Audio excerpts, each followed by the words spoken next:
Welcome to Hey Therapist. I'm your host, Leslie Ross. With me is my producer, Jay Wesley Lindley.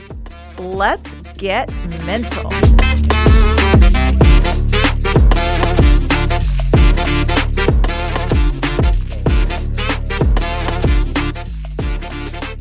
We're going to go off the backs of last episode about how you don't like everyone either is the title of that episode. And we're going to talk about some self-esteem and self-compassion, because if you can't love yourself, how the hell you going to love somebody else? Thank you, Mama RuPaul. You know, I want to talk about what self-compassion is, and then we're going to talk about how it leads into your self-esteem. When we talk about self-compassion, we're talking about showing kindness to yourself. It's that part about not giving up on yourself. It's knowing that you're not going to be perfect. You understand that you are a work in progress. We are always a work in progress. If you hear, you know, those older people talking and some of the when they interview like the centurions, the 100-year-old plus people, and which there's not a lot of them, but Centenarians, I don't know. Sure, we'll go with that. Words are hard. When they interview them, they always talk about never stop. You know, keep working, keep growing, reading. They read, they learn things, they're dancing, they're doing all of those things. And it's because you don't stop. And it's not judging yourself. If you're not going to judge your friends, which you might just be a judgy person, so hey, you do you. But if you're not going to judge your friends for doing something stupid, because most of the time we don't, right? We're just like, ooh, how you feeling about that decision, you know? And it's like, okay, and what did we learn? Do that for yourself. It's knowing that you are going to screw up. You are not going to be perfect. There's no easy way to build your self-compassion or self-esteem, but you can make a decision to help yourself out through it. And part of that is having an attitude towards yourself, like I said, of that compassion and just being fair. Like, you don't have to put yourself on a pedestal. We're not also kicking ourselves in a ditch. It's just be reasonable with yourself. That negative self-talk that we've talked about before, you know, when you screw up something or you make a mistake, you don't get something done, you're like, oh my God, I'm so dumb. I'm such an idiot. Why did I do that? Oh, okay, then what's next? Well, you know, that's actually a pretty common mistake. Or other people have done this. If one of my coworkers did this, or again, my friend, my family member, if someone I supervised did this, would I be so hard on them about that? Sometimes maybe, because it may have been super important and it needed to get done. Most of the time, it's not anything that can't be undone. So how do I fix it is the mentality. Yeah, I messed that up. I don't like the way I feel about this now. I don't like that I procrastinated on that. I don't like that I did this. How do I do better next time? Is the mentality to keep yourself from really being beaten up, because what we tell ourselves is what we're going to believe. And if you tell yourself enough that you're dumb, that you're an idiot, that you're no good, that you're unlovable, all of those things, you will believe it. If you tell yourself that you're all right, again, you don't have to give big praise. Like, it would be great if you could stand in front of the mirror and say, I am wonderful and people love me and I'm putting my best out into the world. Sure, that would be helpful. But if you can't get there, I mean, just give yourself I'm all right. I'm doing all right. I'm making it. I haven't made any large mistakes this week. And if I did, I learned from them. I'll do differently. You're not a mistake. You're something to be grown on. There's a TikTok that says your body doesn't know the difference whether you're talking bad about yourself or joking about talk. So self-deprecative humor can actually be negative for you. Absolutely. Absolutely. It can lead to a lot of negative behaviors and depression, because you're right. Your brain doesn't really know the difference, because a lot of us joke in uncomfortable times. We joke to cover up that we screwed up. The joke is at my own expense. I'm going to joke about me before you can joke about me. I'm going to say something bad about me before you can say something bad about me. But regardless of where it's coming from, the other person or yourself, it feels the same to you. You know that I may have said the wrong thing. Okay, I'm a human. I said the wrong thing. People say the wrong things all the time. People fall down all the time. I'm a faller. I trip. My feet get in the way all the time. People will stop and give that look. Like, are they okay? And you're just like, oh my God, I'm fine. I just felt like people fall down all the time. People trip all the time. Like, I don't know why we get so embarrassed by it when we do something quote unquote wrong, like tripping or spilling a drink on yourself or dropping something. We internalize that a lot of times and get super embarrassed when everyone has done that. Everyone. They may not have done it as public as whatever's happening to you, but they've done it. And they can go, ooh, because when I see someone do something like that, I'm just like, ooh, been there. Hope they're okay, or golly, I hope I hope that dries quickly, whatever it is, because I know I'm going to do that. I don't look at someone and go, oh my God, they're so dumb. They can't even walk. Most people aren't looking at it that way. So why are you doing that to yourself? Why are you saying those words to yourself? Because you wouldn't say, if you are one of those people that says that, shame on you. But most people, when they see someone get injured or fall down or, do something quote unquote stupid, leave their soda on the top of their car, they're not like, oh my God, they're so dumb. It's, oh man, they're going to regret that, or I hope they're okay, whatever. It's not this negative talk that we give ourselves. And when we talk to ourselves that way, we create that within ourselves. If you wouldn't talk to your children, your dog, your mom, your grandma, whoever's close to you in that way, don't talk to yourself that way. It is how you respond to that and how you teach them, it's okay. You're going to fall down. Get up. You're fine. No blood, no foul, whatever it is. Even if you're hurt, how bad are you hurt? Like, do we need to be having this much of a reaction? Because it looks like a scratch. It looks like this. Your pride is hurt. Let's talk about your pride being hurt. You're just embarrassed because people are looking at you. So stand up and give them a wave like you're a gymnast. Yeah, that's what I always do. I jump up, throw my hands above my head. I was like, done, clear, like whatever. So, it's how you react to it is how people are going to react to you. 9.8. That's right. What did I get? What did I get? Am I good? Am I safe? Did I make it to home base? Whatever it is that you say, if you can laugh it off. And I do it, I joke about it, but it's not in I'm embarrassed and I'm going to take it. It's because I don't care. Because I know someone's looking at me with, secondhand embarrassment. Like they're going, oh my God, I'm so embarrassed for that person because when I fall, I get so embarrassed and I don't care. Like, okay, I fell. I'm good. I think waiting tables and being in restaurants, because you do a lot of things in there. You spill stuff, you drop things, you fall, you do things all the time. And there's a lot of people watching you. And for me, I was just like, sorry, guys, I'll go back and get you're like, do you want these still? Can I get this for you? How hungry are you? I'll pick it up, and it's letting them know, okay, I'm not embarrassed by it. You don't need to be embarrassed for me by it. It just happens because we're human. If you have a debilitating embarrassment about something very particular, should you put yourself through it over and over and over again until... There's, a lot of research behind exposure therapy.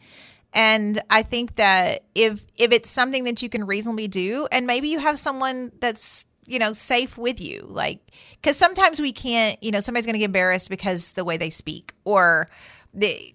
just being in a meeting with people and maybe having to present. And it's more of the, it's not just that normal anxiety of having to talk in front of people. It's, I'm afraid they're going to judge me. I never do this part. I had a coworker like that and she's like, are you going to go? You're going to go speak, right? And I'm like, no, you're speaking. I'll be there. You're speaking. And I would make her speak and she hated me for it, but she didn't hate me for it. She was fine, but she would bitch about it the whole way. And then she would be fine and be like, okay, it wasn't that bad. Like, exactly. It's never as bad as you think it's going to be. Most things are not going to be as bad as you think they're going to be. We've just got these unrealistic expectations. We've pre-stressed. I work with a girl who's taught me that phrase and I love it. She's like, no pre-stressing. No pre-stressing. And we're like, okay, I like that because we pre-stress, which leads to us setting ourselves up to be embarrassed or to fail or to judge ourselves. When if you just go, yeah, all right, I'm going to talk. It'll be fine. I'm going to go and, if I have to be outside with spiders and there's people around, I'm not going to react this way because I don't want to pre-stress about it. So it's creating that mindset for sure. It's just accepting yourself too. I'm terrified of roaches. Like, it's unrealistic. It's dumb. I hate it, but I'll kill one. But it takes a lot and there may be screaming involved. but I'll handle it if I have to. I would prefer not to. And I know it's dumb. And I know anyone that's around me is like, oh my God, what is wrong with you? But I don't care. They scare me. Fine. They can fly at you. Why aren't more people scared of roaches? They can fly at you. It's dumb. But I own that about myself. I'm like, listen, this is my thing. I'm terrified of a roach. Like, I'm going to need you to handle that. I can't. That movie, Joe's Apartment, was one of the scariest movies I've ever seen. Like, it is my horror film. Is like a life-size roach in Joe's apartment or something? Or? I think there was one, and then they're just all of the other ones. They're like, friends Joe, with him, Joe, right? Joe. Yeah. Yes. No. Nope. That is the scariest movie I've ever seen. I don't understand it. But it's one of those things that I accept about myself, too. I know it's ridiculous. I know it is really kind of an unfounded fear, even though they're nasty. They'll crawl in your ear hole. But I know that it's unfounded. When you say it like that. Right? I mean, they're See that roach in my brain? Get in there and lay eggs. No. I mean, it's just, I know it's unfounded, but it's part of me. And people around me know that. Like, they know that like, she's going to have a reaction to that if that's around. I don't even find plastic roaches it's not funny to me. I do not find it funny. Like, because it's a real fear. It's dumb, but it's a real fear. But, it's one of the things I accept about myself, though. Like, I will talk about it. I will tell people about it. Like, I'm not going to try to hide it and just be like, oh my God, I'm not freaking up. So it's one of the things I'm okay with, though. So there are irrational fears that we can just accept as long as we're not too hard on ourselves about it, I guess? I think so. I mean, because it's not something I deal with every day either. If I was terrified of driving because I was in a car accident one time, it is a founded fear because of one example. It's irrational to not drive every day because of that one car crash. So, there can be some of those irrational things. You're not dealing with it all the time. Even spiders, you're not dealing with them all the time unless you maybe work in the outdoors. But for the most part, it's every now and then. I don't care if I'm always afraid of roaches. I'm cool with it. Like, I'm fine. It doesn't really affect my life that much in the whole grand scheme of things. So I think there are things that you can be okay with and things that maybe I do need to work on this. Maybe this is affecting myself. And with that, I'm judging myself and saying, oh, I don't need to do that. I don't need to do that. I'm not going to do great. And not going for something and not doing something because we're pre-stressing or we have these expectations, or maybe in the past you didn't do well and you got embarrassed by that. But why were you embarrassed? Did people actually make fun of you? Probably not. And if they did, who were those people? Are they horrible people? Are they little kids? Were you young? Like, people are terrible when they're little. It's just, and when I say little, I'm talking 23 and younger. Like, that to me is little. People are just terrible, and they say mean things and they don't think about it. And sometimes they say jokes that they honestly think are funny that you internalize because of whatever's inside you. We want to take care of ourselves. We want to think about those things. We want to change our thoughts. We want to talk about what's going on, and also accepting that struggle is normal. Like, life is hard. Life is hard. I don't know anyone that has a great, easy life. Life is hard. So we're going to accept that struggle is normal.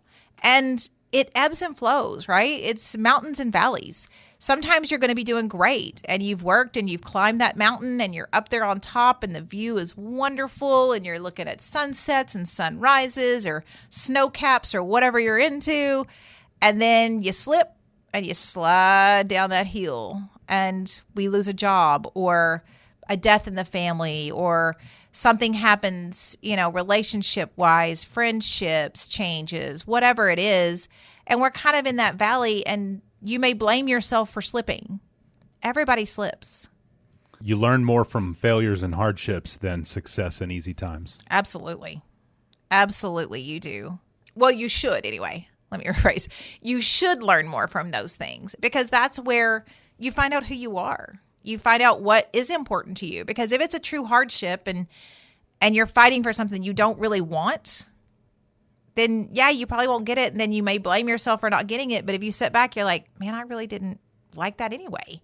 Like, I was fighting for a job that I hated. I was trying to get promoted into a career that I really didn't want. And you may not have gotten it, so you blame yourself. Well, I wasn't good enough. But when you stop to think about it, you're like, I wasn't happy in that position. So it's really recognizing what does failure mean? Like, is it really a failure? Or were you not really trying that hard because you didn't really like it? And you didn't succeed at it, fine, but was it really a failure? And it's knowing that struggle's going to come. Things are hard. It's changing that perspective. It's the pre-stressing, it's the expectations, it's the hopefulness. And it's okay to be hopeful, but manage your expectations. Because a lot of times too, we what if ourselves in those negatives. Well, what if I fail? What if I don't pass? What if I don't get the job? What if I don't get the girl, the guy? What if this friend doesn't like me? What if? But what if you do? Like, very rarely do you stop and go, what if I do get it? Am I going to be happy? What if I do succeed here? Am I going to be happy? What if this relationship, what if they do want to date me? Okay, well, am I going to be happy in that? Like, there's a lot of these, borders, or there's some things I don't enjoy. So it's looking at those what ifs on both sides. And that's also going to help us recognize what we truly want and who we really are. And to have that good self-esteem and that compassion, you have to know what you actually want. And it's okay if you don't, as long as you're moving toward it. If you're having experiences and you're having those struggles and it's because you're trying to figure out who you are and you're trying to figure out what your life path is, fine. You don't get to be mean to people. You don't get to put people down. You don't get to hurt people's feelings. But you can be on a journey. We all are. Forever. You're on a journey. People are always constantly changing in your mindset, in your beliefs, in what makes you happy. So it's finding those things and being true to that, though, is what's going to help you get through that. And, a lot of that is being mindful about that language, about what you want. It's the shoulda, woulda, couldas, right? I should have done that. I shouldn't do this. If I could have, da, da, da, da, da, da, da, da. Okay, well, you didn't. Now what? I'm being judgmental. It's recognizing that you're being judgmental, that you are bringing yourself down. I shoulda, woulda, could have. Okay, maybe you're angry, and that's okay. When we go back to that, it's the I shouldn't, I shouldn't be mad at this. I shouldn't do that. Be angry. I'm mad, and that's okay. Why am I mad about it? What about this is making me mad? Why am I angry about this? Are your feelings hurt? Are you upset by it? Was someone mistreated? Okay, figure that part out. Don't just be mad. Don't sit in it. Well, I'm mad. Okay, cool. Why? Well, I don't know. I'm just mad. I'm gonna need more. You should have more. Like, you should be able to come up with why it upsets you. Because most things don't just make you mad. It's because there was an injustice or your feelings are hurt or whatever it was. Recognize that. Honor that part of you. I don't like it when people are mistreated. Okay. That upsets you. Yes. How do you do something about that? What can you change? And it's, how do I make this a productive thought? Most thoughts should be productive. You think all kinds of thoughts. I mean, our brains are like a hummingbird. I can't even remember the statistic now of how many thoughts go through our mind a day, but it's astronomical. You don't even recognize most of them. But when we hang on to those negatives, when we're beating ourselves up, why? For what? What good is it going to do you to beat yourself up about something that you cannot change? And if it's something you can change, then you don't need to beat yourself up about it. You change it. You make it right. And if someone doesn't want to listen to you and you can't make it right, then you make it right within yourself. Okay, I screwed that up. I said this, I said that, I did this, I did that. Next time, I'll make different choices. And you make the choices. And you make that difference within yourself. And one of the things that can really help you grow that self-esteem and that self-confidence is gratitude journals and what I did well journals are really good. And sometimes it's hard to come up with something. But if you can sit down and we're not putting anything negative when we're putting into the world, when we're going into bed or we're waking first up, it's, okay, today I am going to be mindful of how I treat people. Okay. I'm going to be mindful of the energy I put out there. Because if you have a negative energy, if you're in a bad mood, don't put that on other people. They don't need to carry that. You can say, and I say it all the time, like my staff knows, like there are days I come in and I'm like, listen, I'm cranky. And I may not even know why I'm cranky, but I'm cranky. So I'm going to be in my office for a little while. If y'all absolutely need me, come in there. But right now, I'm not in the mood to socialize. I'm not in the mood to chit chat. I'm just cranky. So I'm just going to go in here. And they recognize that. And they're pretty good about respecting that boundary. And they know when they come in there, they're not going to get the best reception. I'm not mean. I'm never mean. But there's a lot of times I'm like, what do you need? Like just very basic, what do you need? Because I'm cranky. Why are you in here right now? What do you need? Man, I just want to go home. But I can't do that at work. So I have to, do my job and stuff. It's knowing that about myself. I'm not putting my negative energy. I'm not going to be like hateful to someone or rude or short. And even in those interactions, even after I've said I'm in a not the best mood, like I'm still going to be pleasant and respectful and not rude to someone, because you can mean what you say and not be mean when you say it. So it's balancing that when you're in a mood, when you know that you're not giving your best. Tell people that, listen, I am not at 100% today. Like, I'm just going to go put my headphones on and I don't need to be talked to. Like, I don't know what's happening, or I do know what's happening and I don't want to talk about it, but I'm just going to go over here and I'm just going to respect y'all's space and y'all go on. I'm going to be over here just in my meh until I get out of it. So it's knowing that, and it's putting that out in the world. If you keep journals, some people like to journal. Some people can just say it, and that's fine too. Keep a note in your phone. It's today I'm going to do this, and it's whatever you want to put out in the world, whatever you want to be. And at night, I am thankful for. And it may be I am thankful for the fact that I didn't have to deal with stupid people today, or whatever it is, whatever your job is, whatever it is. I don't know. I'm thankful that I didn't wreck my car today, because maybe you're concerned about that. Maybe that's one of your fears.